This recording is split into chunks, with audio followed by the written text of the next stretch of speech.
بسم اللہ الرحمن الرحیم۔ السلام علیکم۔ نبی اکرم صلی اللہ علیہ وآلہ وسلم کی مستقبل کے بارے میں فرمائشیں۔ سامعین، یہی وہ صورتحال ہے جس کی ان حضور صلی اللہ علیہ وآلہ وسلم نے خبر دی تھی۔ صحیح مسلم میں حضرت ابو ہریرہ رضی اللہ تعالیٰ عنہ سے روایت ہے کہ رسول اللہ صلی اللہ علیہ وآلہ وسلم نے ارشاد فرمایا، اسلام کی ابتدا غربت یعنی اجنبیت کی حالت میں ہوئی تھی اور یہ اسی حالت میں پھر لوٹ جائے گا، تو بشارت ہے غرباء کے لیے۔ اردو میں غریب کے معنی مفلس و نادار کے ہوتے ہیں، لیکن عربی میں یہ لفظ اجنبی کے معنی میں آتا ہے۔ حدیث کا مفہوم یہ ہوگا کہ اسلام کا آغاز اجنبیت سے ہوا، جیسے ایک اجنبی مسافر اپنے اہل و عیال اور اپنے وطن سے دور رہ کر تنہائی میں زندگی بسر کرتا ہے، اسی طرح اسلام بھی ابتدا میں اجنبی اور تنہا تھا، یعنی مسلمان بہت کم تھے۔ ایک زمانہ ایسا آئے گا کہ وہ پھر غریب یعنی اجنبی ہو جائے گا۔ کفار کی کثرت ہوگی، اگرچہ نام کے مسلمان کثیر تعداد میں ہوں گے، لیکن سچے معاہد، دیندار اور متقی افراد کم سے کم ہوتے چلے جائیں گے۔ تو ان قلیل غرباء کے لیے بہشت کی بشارت اور مبارکباد ہے۔ مسند احمد کی ایک روایت میں ہے کہ ان حضور صلی اللہ علیہ وآلہ وسلم نے غرباء کی وضاحت کرتے ہوئے فرمایا، برے لوگوں کی کثیر تعداد میں وہ نیک لوگ غرباء ہیں کہ جن کی بات ماننے والے کم ہوں اور نافرمانی کرنے والے زیادہ ہوں۔ ایک اور روایت میں حضور صلی اللہ علیہ وآلہ وسلم نے خبر دی کہ اسلام میں سے اس کے نام کے سوا کچھ باقی نہ رہے گا اور قرآن میں سے اس کے حروف کے سوا کچھ نہ بچے گا۔ اس احادیث کا صحیح مفہوم یہ ہے کہ روح زمین پر اسلام کہیں فی الواقع قائم نظر نہیں آئے گا۔ انسانوں کے کردار اور ان کی شخصیتوں میں اسلام کو فی الواقع کار فرما دیکھنے کے لیے نگاہیں ترسیں گی۔ قرآن محض ایک مقدس کتاب کی حیثیت سے ریشمی جزدانوں میں لپیٹ کر رکھ دیا جائے گا اور اس نور ہدایت سے رہنمائی کی طلب مفقود ہو جائے گی۔ اس کی تلاوت صرف رسماً اور وہ بھی زیادہ سے زیادہ حصول ثواب یا ایصال ثواب کے لیے باقی رہ جائے گی۔ سامعین، آج ہم دیکھتے ہیں کہ وہ صورتحال عملاً پیدا ہو چکی ہے جس کی خبر ان احادیث مبارکہ میں دی گئی ہے۔ اس صورتحال میں ہم میں سے ہر شخص پر لازم ہے کہ وہ اپنا جائزہ لے کر فیصلہ کرے کہ اگر اسے حضور صلی اللہ علیہ وآلہ وسلم سے محبت ہے، اگر اسے حضور صلی اللہ علیہ وآلہ وسلم سے کوئی مخلصانہ تعلق ہے، اگر وہ سمجھتا ہے کہ حضور صلی اللہ علیہ وآلہ وسلم کے ساتھ اس کا رشتہ صحیح بنیادوں پر قائم ہے، تو کیا اس کا مقصود حیات اور نسب العین بھی وہی ہے یا نہیں جب محمد رسول اللہ صلی اللہ علیہ وآلہ وسلم کا مقصد بعثت تھا، یعنی علیہ کلمۃ اللہ اور تکبیر رب۔ اگر ہم میں سے کسی کے مقاصد زندگی میں اللہ کے دین کو دنیا میں غالب کرنے کی جہد کرنے اور نور توحید سے پورے کرۂ ارضی کو منور کرنے کا عزم شامل نہیں، اور اگر وہ ان حضور صلی اللہ علیہ وآلہ وسلم کے مشن کی تکمیل میں آپ صلی اللہ علیہ وآلہ وسلم کا دست و بازو اور آپ صلی اللہ علیہ وآلہ وسلم کا ساتھی نہیں بن رہا، تو اس کا ان حضور صلی اللہ علیہ وآلہ وسلم سے تعلق درست نہیں۔ جس کی اسے فکر کرنی چاہیے تو یہ ہے نبی اکرم صلی اللہ علیہ وآلہ وسلم کے ساتھ ہمارے صحیح تعلق کی تیسری بنیاد، جو وناسہ روح کی تشریح میں ہمارے سامنے آتی ہے۔ سامعین، اتباع کا تقاضا اتباع رسول صلی اللہ علیہ وآلہ وسلم کے حوالے سے بھی ہوتی ہے، جیسا کہ اتباع کے معنی ہے ان حضور صلی اللہ علیہ وآلہ وسلم کے نقش قدم پر چلنا اور آپ صلی اللہ علیہ وآلہ وسلم کے ہر عمل کی پیروی کرنا۔ اب سامعین، غور کریں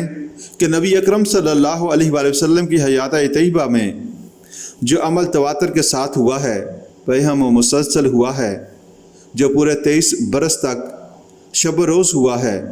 جس میں ایک لمحے اور ایک گھڑی کا وقفہ نہیں، وہ عمل کیا ہے؟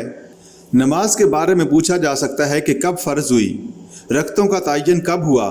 کب 2 تھیں، کب 4 ہوئیں، روزوں کی فرضیت کب ہوئی، زکوٰۃ کا نظام کب قائم ہوا اور مقدار نصاب کب متعین ہوا، شراب کب حرام ہوئی، سود کی حرمت کا حکم کب نازل ہوا۔ ان سب کے لیے احادیث اور سیرت سے اوقات اور زمانے کا تعین کیا جا سکتا ہے، جس میں اختلاف بھی ہو سکتا ہے، لیکن ایک بات متفق علیہ ہے جس میں کسی اختلاف اور کیلو کال کی گنجائش نہیں، اور وہ بات ہے کہ نبی اکرم صلی اللہ علیہ وآلہ وسلم نے اول یوم بعثت سے لے کر اس حیات دنیاوی کے آخری سانس تک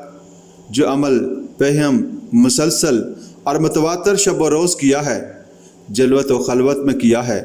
وہ عمل دعوت و تبلیغ کا عمل ہے، وہ تکبیر رب کی سعی و جہد ہے، وہ علاء کلمت اللہ کے لیے جہاد ہے، وہ دین حق کے سر بلند کرنے کی تگ و دو ہے، وہ غلبہ اقامت دین کے لیے مجاہدہ اور تصادم ہے۔ اس سعی و جہد اور مجاہدہ و جہاد کی شکلیں بدلی ہیں، صورتوں میں تبدیلی آئی ہے، بتدریج مختلف مراحل آئے ہیں۔ کہیں مکی دور میں یہ جدوجہد دعوت و تبلیغ اور شدائد و مصائب کے برداشت کرنے کے درجے میں تھی، جس میں آپ صلی اللہ علیہ وآلہ وسلم کو طائف کے گلی کوچوں میں پتھر بھی کھانے پڑے۔ کہیں وہ مدنی دور میں باطل کے ساتھ مسلح تصادم کے نتیجے میں بدر و احد اور احزاب و تبوک کے معرکوں کی صورت میں ہویدا تھیں۔ کہیں قبائل عرب اور کرب و جوار کے سلاطین کو وفود و خطوط کے ذریعے دعوت دینے کے مراحل میں تھی، اور کہیں صلح حدیبیہ، فتح مکہ اور غزوہ حنین کی صورت میں جاری و ساری تھی۔ لیکن